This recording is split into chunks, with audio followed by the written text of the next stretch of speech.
Kita berjumpa kembali dalam video pembelajaran PPh pemotongan dan pemungutan. Kali ini saya akan membahas mengenai kategorisasi penerima penghasilan dan penentuan bukti pemotongan PPh pasal 21.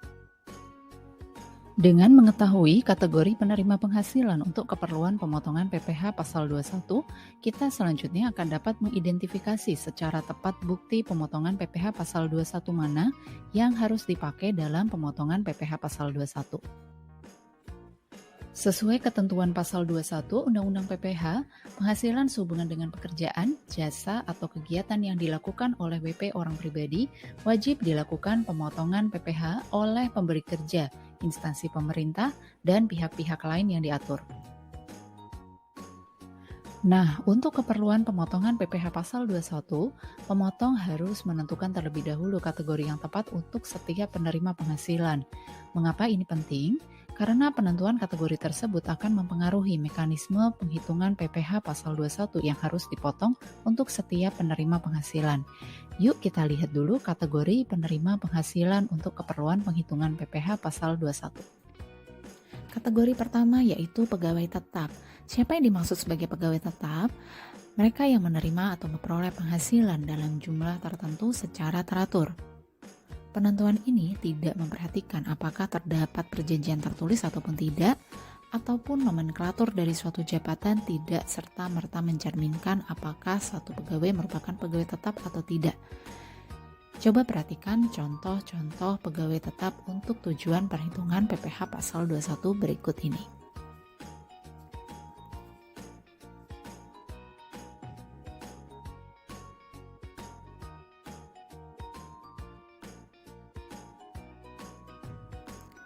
Kategori yang kedua yaitu pegawai tidak tetap. Yang dimaksud sebagai pegawai tidak tetap adalah mereka yang menerima atau memperoleh penghasilan hanya jika bekerja. Imbalan dapat diberikan secara periodik, yaitu dalam hitungan harian, mingguan, atau bulanan, ataupun berdasarkan penyelesaian suatu pekerjaan, atau ketentuan lain yang ditentukan oleh pemberi kerja. Contoh dari pegawai tidak tetap untuk tujuan perhitungan PPh pasal 21 adalah sebagai berikut.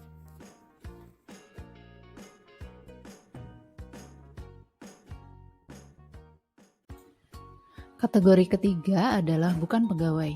Bukan pegawai adalah orang pribadi selain pegawai tetap dan pegawai tidak tetap atau tenaga kerja lepas, di mana mereka memperoleh imbalan atas jasa yang dilakukannya berdasarkan perintah atau permintaan dari pemberi penghasilan. Sesuai dengan Perdirjen nomor 16 PJ 2016, orang pribadi sebagai bukan pegawai terdiri dari beberapa pihak sebagai berikut.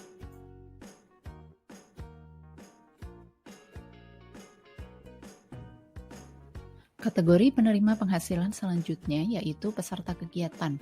Yang dimaksud dengan peserta kegiatan adalah orang pribadi yang terlibat dalam suatu kegiatan tertentu, misalnya rapat, sidang, seminar, pertunjukan, olahraga, dan kegiatan lainnya. Dengan keikutsertaannya tersebut, orang pribadi menerima atau memperoleh penghasilan sehubungan dengan kegiatan dimaksud, misalnya berupa uang kehadiran rapat, hadiah perlombaan, honor anggota tim, dan lain-lain.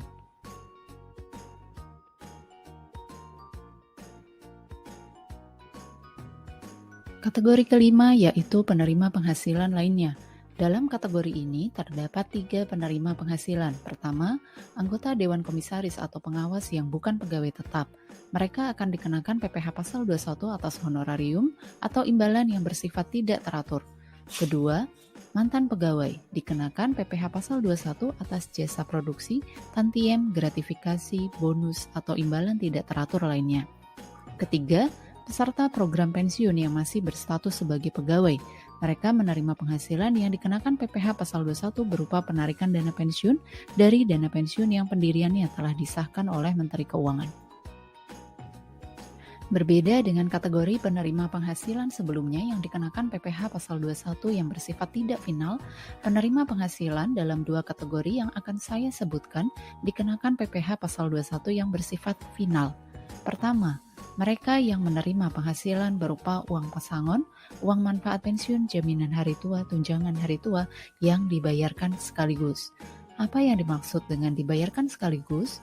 Yaitu apabila sebagian atau seluruh pembayarannya dilakukan dalam jangka waktu paling lama 2 tahun kalender. Kategori kedua yang akan dikenakan PPh Pasal 21 yang bersifat final, yaitu penerima penghasilan yang merupakan PNS atau anggota TNI atau Polri atau pejabat negara atau pensiunannya yang menerima penghasilan selain penghasilan yang bersifat tetap dan teratur. Dalam hal ini, penghasilan tersebut juga harus menjadi beban APBN atau APBD. Setelah mengidentifikasi kategori penerima penghasilan, pemotong selanjutnya harus menentukan bukti pemotongan PPh Pasal 21 mana yang tepat. Sesuai Perdirjen 14 PJ 2013, terdapat 4 jenis formulir bukti pemotongan PPh Pasal 21.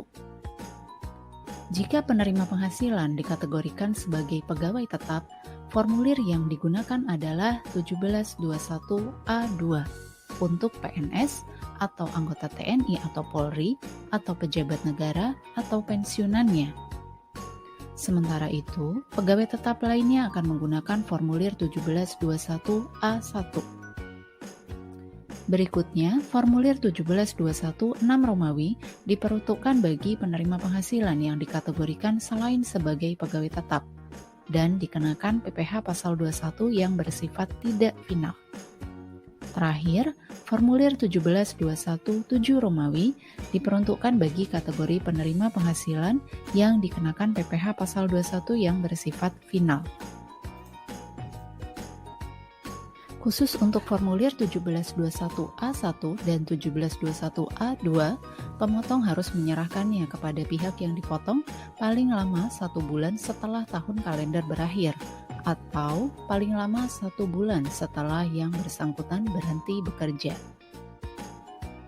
Sedangkan untuk formulir 1721 6 Romawi dan 7 Romawi, pemotong harus menyerahkannya kepada pihak yang dipotong pada saat setiap kali melakukan pemotongan. Atau jika dalam 1 bulan kalender terjadi lebih dari 1 kali transaksi pembayaran kepada 1 penerima penghasilan, maka bukti pemotongan tersebut dapat dibuat sekali saja untuk 1 bulan kalender.